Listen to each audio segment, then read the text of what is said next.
Bu klinlər içində onları izah edəcəm. Bunları işlədirik hər dəfə. Daşın dalına qoyuruq. Bilməyənlər onsuz da bilmir. İzah edəcəm, biləcəklər. Bilənlər də ki, öz egolarına sahib çıxıb sakit dursunlar. Əsəbləşməyin. Bilirəm, bilirsiniz. Siz də bilirsiniz, mən də bilirəm. Bu klin, paz, klin, hər şey deyə bilərik. Nə istəyirsiniz? Köməkçi daş. Daşımızı qoyduq. Yəni böyük bir daşdır. 35-in 75-ə. Bu daşı qoyduq divara. Məftillə bağladıq. Məftillə bağlayandan sonra ipə gətirmək üçün və yaxud bu daşın ağzına gətirmək üçün klindən istifadə edirik.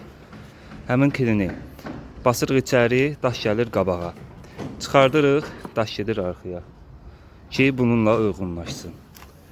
Buranı uyğunlaşdırandan sonra paralel olaraq buranı da uyğunlaşdırırıq. Sağ tərəfi, sol tərəfi. Çünki eyni olmalıdır.